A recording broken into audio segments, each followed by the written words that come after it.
राष्ट्रवादीकडून राज्यसभेसाठी सुनेत्रा पवारांना उमेदवारी द्या। लोकसभेतल्या पराभवानंतर राज्यसभेवर वर्णी लागण्याची शक्यता आहे। राज्यसभा उमेदवाराच्या नावाची आज घोषणा केली जाणार आहे। सुनील तटकरे यांची आज दुपारी पत्रकार परिषद आहे। दरम्यान लोकसभेतल्या पराभवानंतर सुनेत्रा पवारांची राज्यसभेवर वर्णी लागण्याची शक्यता आहे। सविस्तर माहिती घेऊयात आमचे प्रतिनिधी विशाल सवणे यांच्याकडून। विशाल, काय ताजे अपडेट्स?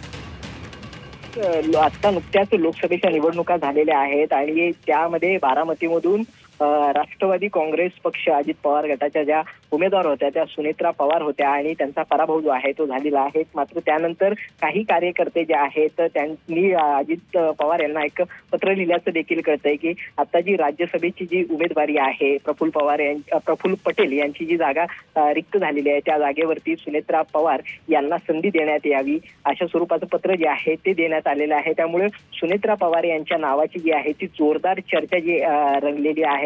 आता दरम्यान काही वेळानंतरच जवळपास 3-3:30च्या सुमारास सुनील तटकरे यांची एक पत्रकार परिषद होणार आहे। या पत्रकार परिषदेमध्ये नेमकं कुणाचं नाव जे आहे ते जाहीर होतंय हे पाहणं महत्त्वाचं ठरणार आहे। मात्र सध्या सुनेत्रा पवार यांचं नाव जे आहे ते सध्या चर्चेत आल्याचं कळतंय। नक्कीच विशाल, धन्यवाद या सगळ्या माहितीसाठी।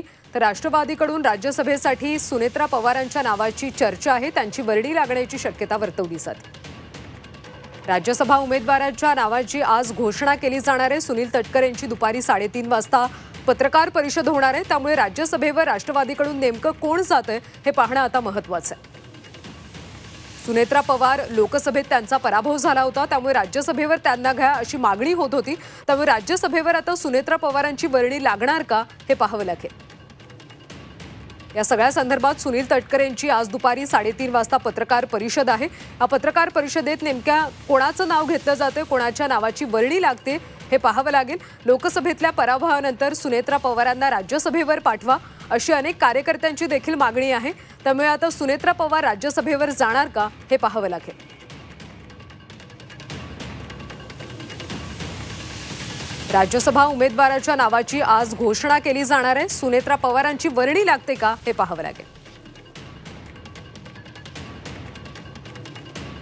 लोकसभेमध्ये बारामती लोकसभेतून त्या उभ्या होत्या, मात्र सुप्रिया सुळे यांच्याकडून सुनेत्रा पवारांचा पराभव झाला।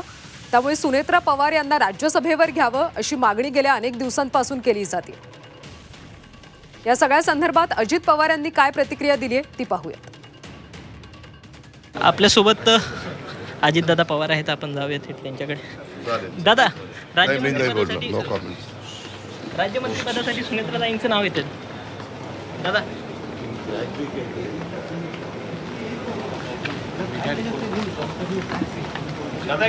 दादा एकच